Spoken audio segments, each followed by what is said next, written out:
The girl with the magic shoes. In a small village nestled between rolling hills and vast sunflower fields, lived a girl named Amara. The village, known as Nzuri, was renowned for its beauty and the warmth of its people. Nzuri was a place where traditions were cherished and stories were passed down through generations. Amara was a kind-hearted and curious girl, known for her adventurous spirit. She lived with her grandmother, Nia, who was the village's respected storyteller. Nia's tales of ancient heroes, mystical creatures, and enchanted lands captivated all who listened. Amara, however, always yearned for an adventure of her own. Every morning, Amara would help her grandmother tend to the sunflowers, whose golden faces turned to follow the sun. These flowers were not just beautiful, they were also vital to the village's livelihood, providing seeds and oil that the villagers sold in nearby towns. One sunny afternoon, as Amara and her grandmother were preparing to visit the market, an unusual merchant arrived in Nzuri. He was an elderly man with a long, white beard, wearing a brightly colored robe. His cart was filled with odd trinkets, shimmering fabrics, and curious artifacts. The villagers gathered around, intrigued by the stranger and his wares.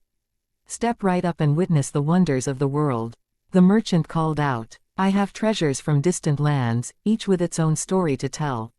Amara's eyes sparkled with curiosity as she approached the cart. Among the items, a pair of shoes caught her attention. They were unlike any she had ever seen, made of the finest leather, adorned with intricate beadwork, and seemingly glowing with an ethereal light. "How much for these shoes?" Amara asked, her voice filled with awe. The merchant smiled warmly.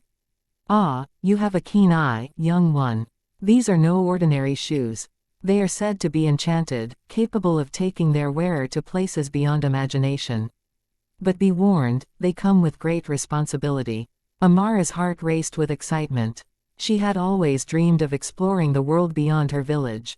"What do I need to do to have them?" she asked eagerly. "Your heart must be pure, and your intentions true," the merchant replied. "For these shoes can sense the wearer's spirit. If you are worthy, they will serve you well." Nia, who had been watching from a distance, approached the merchant.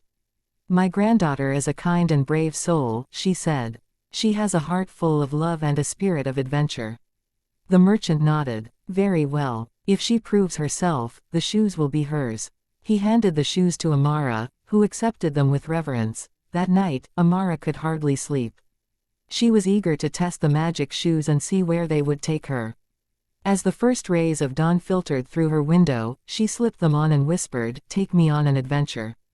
To her astonishment, the shoes lifted her off the ground and carried her through the air, over the sunflower fields and beyond the hills.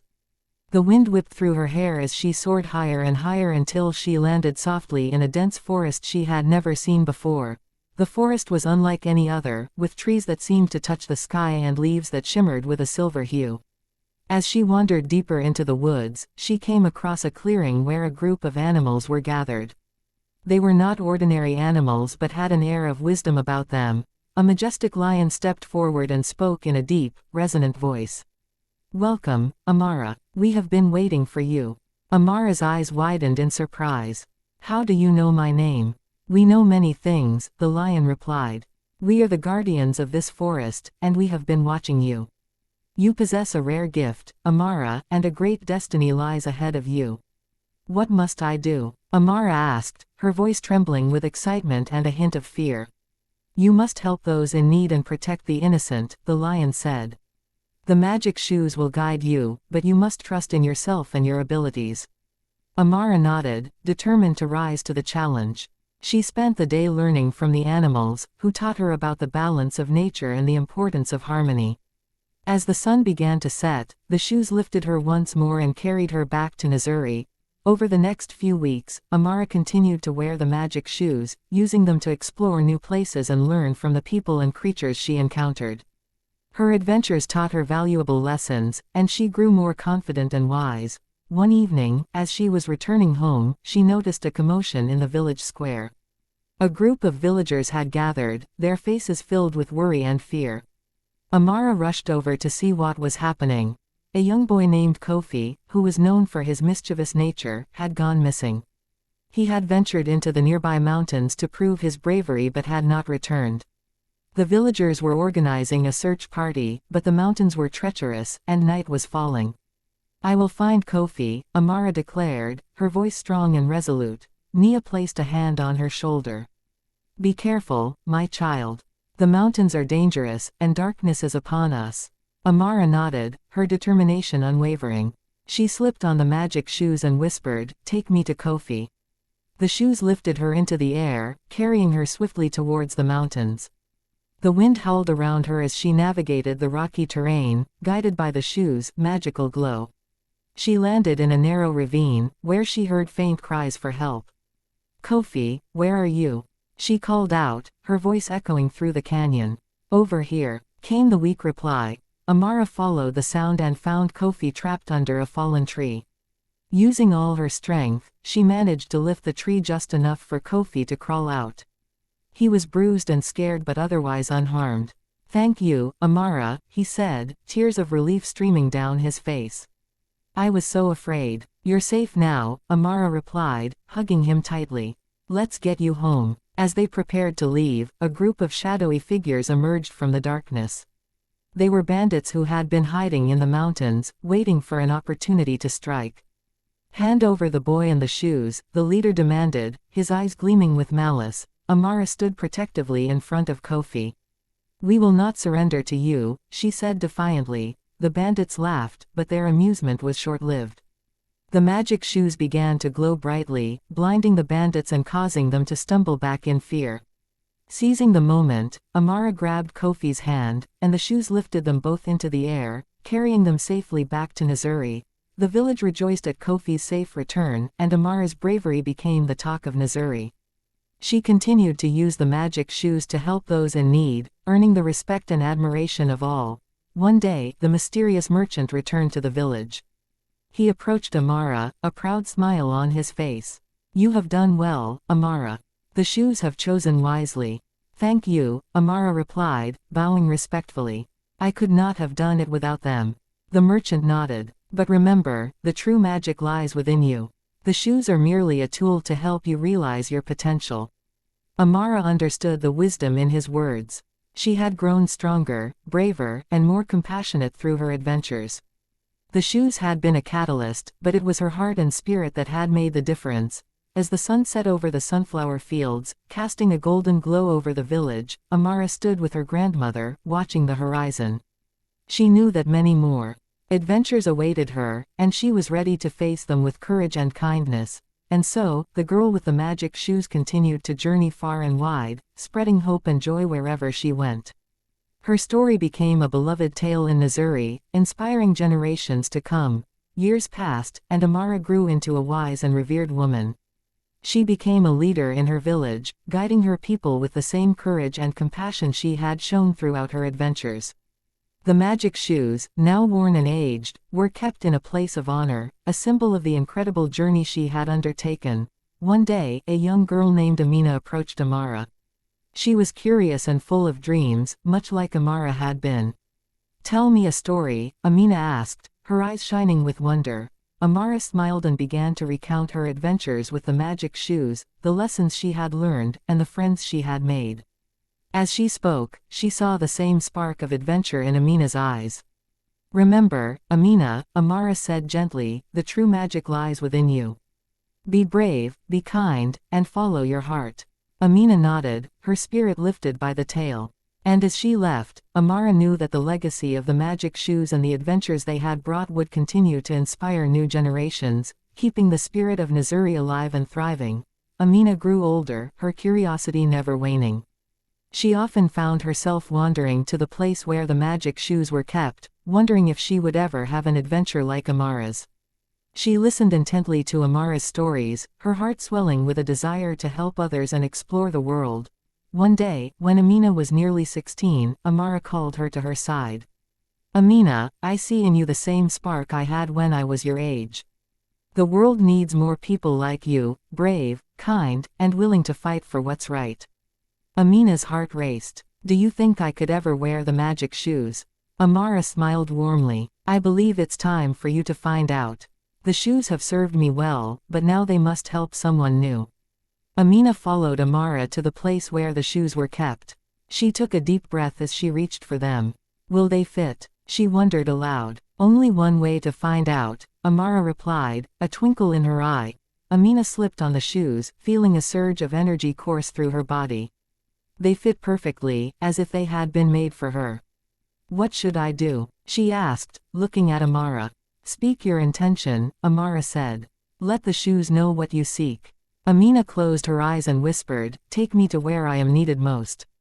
The shoes lifted her gently off the ground and carried her over the village, across fields, and into a dense jungle. She landed near a small village she had never seen before. The people there were frightened and agitated, gathering around a large tree at the edge of the village. Amina approached them cautiously. What's happening? She asked. An elderly woman turned to her with tears in her eyes. Our sacred tree is dying. It has protected us for generations, but now it's withering, and we don't know why. Amina felt a tug at her heart. Let me see what I can do. She walked up to the tree and placed her hands on its trunk. She felt a deep sadness emanating from it. Closing her eyes, she focused on the magic within her. Help me understand, she whispered. The shoes glowed softly, and Amina felt herself connected to the spirit of the tree. She saw images of the past, happy villagers, bountiful harvests, and then, a creeping darkness. The tree had been poisoned, not by malice but by neglect. The villagers had forgotten to honor the tree as their ancestors had done. Amina opened her eyes and turned to the villagers. The tree needs your love and care. You must return to the old ways, offering it respect and gratitude. The villagers were skeptical but willing to try. Amina led them in a ceremony she had seen in her vision, teaching them to sing songs of praise and to leave offerings of water and flowers. Slowly, the tree's leaves began to regain their color, and the air around it felt lighter. You did it, the elderly woman exclaimed, hugging Amina tightly. You saved our tree. Amina smiled, feeling a warmth in her heart. The tree saved itself with your help. Remember to honor it always. Amina's reputation spread quickly. Villages far and wide heard of the girl with the magic shoes who could solve any problem.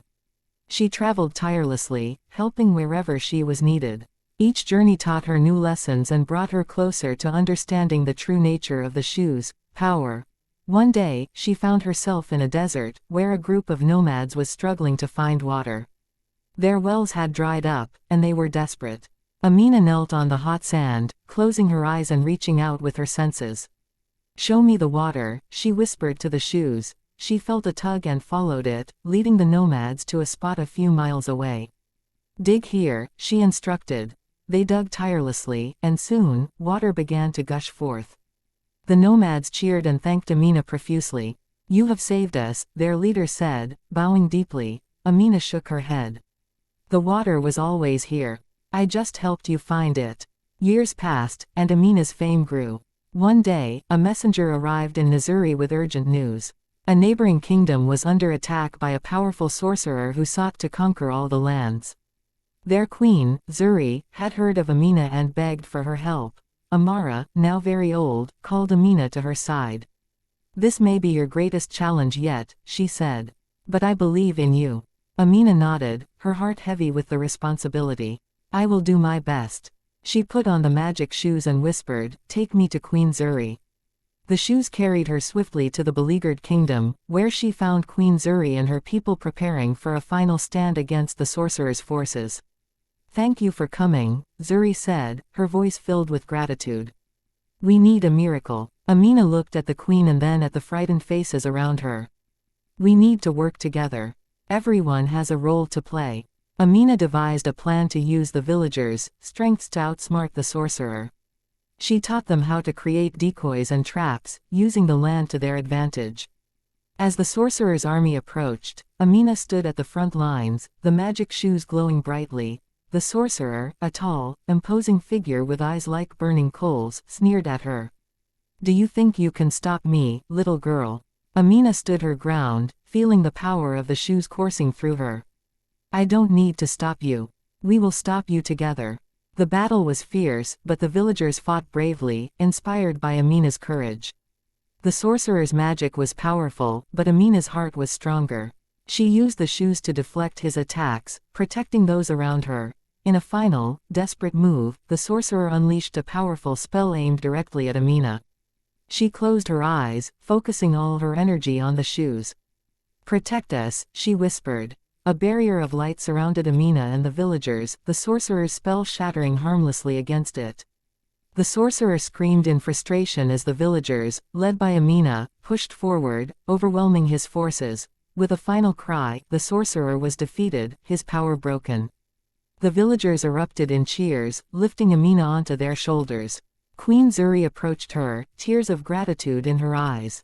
"You have saved us all," she said. The kingdom began to rebuild, and Amina stayed to help them recover. Queen Nzuri offered her a place of honor in the court, but Amina politely declined. "There are still many who need help," she said. "My journey isn't over." Queen Nzuri nodded in understanding. "You will always be welcome here, Amina." "Thank you." Amina returned to Nzuri, where Amara awaited her with open arms. "I knew you could do it," Amara said, pride shining in her eyes. Amina hugged her tightly. "I couldn't have done it without you and the stories you told me." As years turned into decades, Amina continued her adventures, her legend growing with each passing day. She trained others to follow in her footsteps, ensuring that the spirit of kindness and bravery would never die. One day, Amina, now an elderly woman, returned to Nzuri for the last time. She placed the magic shoes back in their honored place, knowing that a new generation would rise to wear them. A bright-eyed young girl approached her. "Tell me a story," she asked, just as Amina had once asked Amara. Amina smiled and began to recount her adventures, the lessons she had learned, and the magic that lived in every heart. As she spoke, she saw the same spark of adventure in the young girl's eyes. "Remember," Amina said gently, "the true magic lies within you. Be brave, be kind, and follow your heart." And so, the legacy of the magic shoes and the adventures they brought continued to inspire new generations, keeping the spirit of Nzuri alive and thriving. The girl with the magic shoes became a symbol of hope and courage, her story told and retold for centuries to come. Thanks for watching. For more content, subscribe to our channel, like, share, and comment on this video.